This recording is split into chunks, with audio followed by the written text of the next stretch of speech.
So Christie went on Newsmax, which is a very, very pro-Trump network, and Eric Bolling is talking to him here. And Christie's going to do what Christie's been doing nonstop, which is absolutely take a mallet to Donald Trump's face. I should be clear, they're talking about the Russia and Ukraine, how Trump keeps saying, like, I'm going to get a negotiated settlement in 24 hours. I'll end it in 24 hours, folks.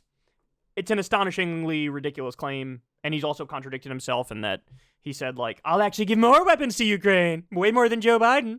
So clearly it's not real, but let's keep going. I don't believe his claim of 24 hours. Anybody in their right mind does not believe it. The same way none of us should have believed 8 years ago when he said he was going to build the wall across the entire border. And we look at his results, 52 miles. You know what, Eric? If he gets another 110 years as president in that pace, he'll finish the wall.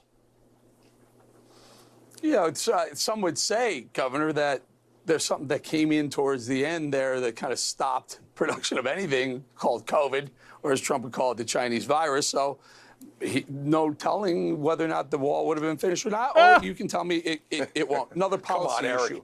Eric, we stop talked with about the excuses for him, please. Please. By no means am I 52 making miles of excuses wall for in anybody. 4 years.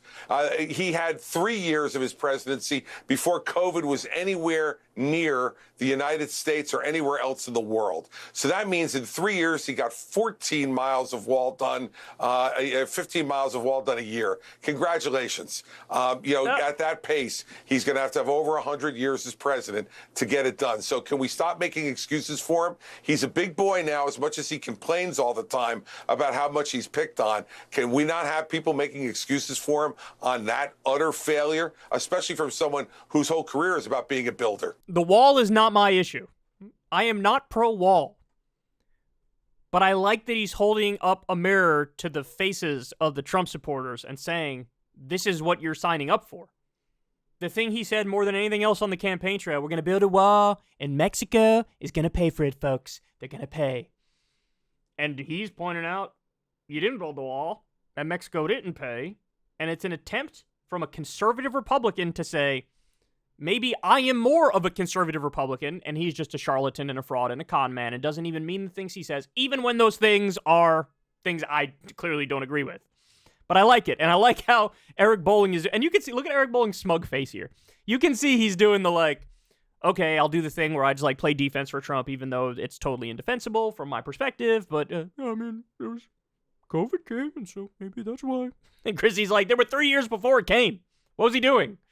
I love it. All right, let's see what else they talk about. Say he doesn't show up on that debate stage. Don't you think it's the most of the questions and answers are going to be surrounding Trump? Won't you take shots at Trump on that debate stage?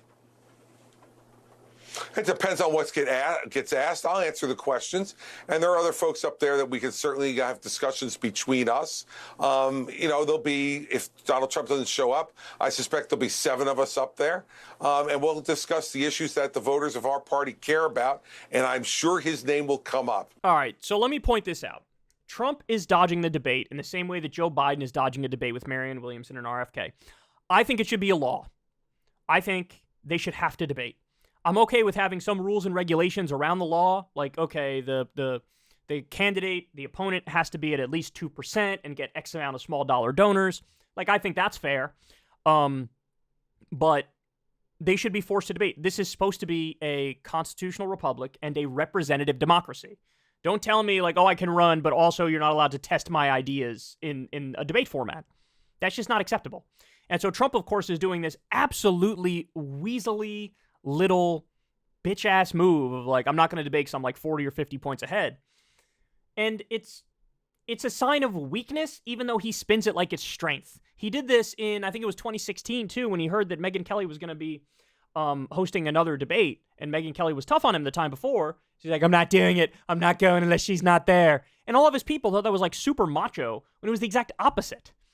And so that drives me crazy. That really frustrates me.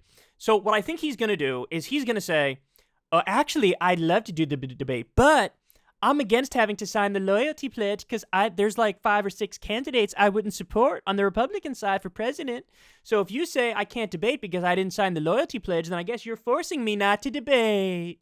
I think that's what he's going to do. Do a Weasley thing where he's like, oh, I'll debate, but I'm actually not going to debate. I think that's what he's going to do. I doubt that I'll miss an opportunity to bring his name up, especially if he decides to chicken out and not show up. Chicken out, yeah. I mentioned that to him, chicken out. He's like, See, you see what Bowling's doing there? Bowling's like, oh, yeah, he's a chicken, but sure. It's like, well, then show up and debate, son. Show up and debate. Because the fact of the matter is this. In 2016, nobody took him seriously on the stage, even though he was leading. They thought he's going to fizzle out. He's going to eventually end up getting like 3% of the vote. People are going to wake up and realize he's a joke. And that didn't happen. So they waited way too long before they went after him. It's true. You know, and really, Jeb Bush is going to take you down? Little Marco Rubio is going to take you down? The fact of the matter is, the best debater up there, Christie, was deployed as a weapon on behalf of Trump against Marco Rubio when he had a brief surge in the polls. And Christie had a deal with Trump. Hey, I'll go after him if you put me in your administration. And the talk was he was going to be VP, but then Jared Kushner stepped in and said, no, this is the guy who imprisoned my father. And so, no, I don't want him not only as VP, I don't even want him in the administration. And so basically they stabbed Christie in the back. They had the deal. They stabbed him in the back. He's still holding that grudge. This is the part that's not said publicly. He doesn't say this publicly, but he's still holding that grudge. It's one of the reasons why he's running to take him down. It's personal, as well as, I'm sure, political to one extent or another, right? But, like, he's running a kamikaze campaign because he feels so betrayed by the Trump people. But now, the best debater on stage is coming for your jugular, son. And so I want to see it. I want to see it. Look, at the end of the day, it might not make much of a difference. Maybe Trump will keep the exact same lead he has now. Maybe he'll grow his lead. Maybe they'll chip into it a little bit. It's very unlikely that you can actually take him down. But I still want to see somebody finally face-to-face with him, bring him down a couple notches. The only reason why Biden won some of the debates against Trump is because Trump came across as so over the top and like he was badgering Joe Biden that he just looked impolite, unprofessional. It was scathing. It was too harsh. It was uncomfortable. That's why Trump lost some of the debates to Biden. But here, going toe-to-toe with Christie, I mean, in a vacuum, I think he would probably do a decent job taking this guy down, especially making arguments from a conservative perspective as to how he failed on policy and how he's just a total fraud. You know, I was going to propose to him that if he doesn't show up, I would watch the debate with myself, and Tucker Carlson, and you know, do a shot every time. He doesn't drink, but we'll do a shot every time his name is brought up. Tucker and I will be pretty hammered by then. Yes, Eric, of course Trump's name is going to get brought up. He's leading in the Republican primary field by a lot, and he's also under, like, 78 criminal charges. So, duh, they're going to bring him up, because a lot of those people on the stage, not only do they want to be the nominee, they don't want to see the party get destroyed at the hands of a charlatan who almost certainly can't win a general election. That, like, of course, but he brings, like, it would be absurd if they mention him a lot. Of course they're going to mention him, and they should mention him. Oh, my God. I'm enjoying Christie doing the rounds and beating up on Trump, and I hope he continues to do it, because Trump's only reaction is like, you're fat. And it's like, so are you, number one. Number two, everybody knows that. Number three, nobody cares. Like, let's get head-to-head like adults here, but he's probably not going to do it. He's probably not going to do it. Hey, y'all, do me a favor and like and subscribe. It helps out big time in the algorithm. Click the bell as well for notifications when videos drop, and watch that video on screen right now. You know you want to.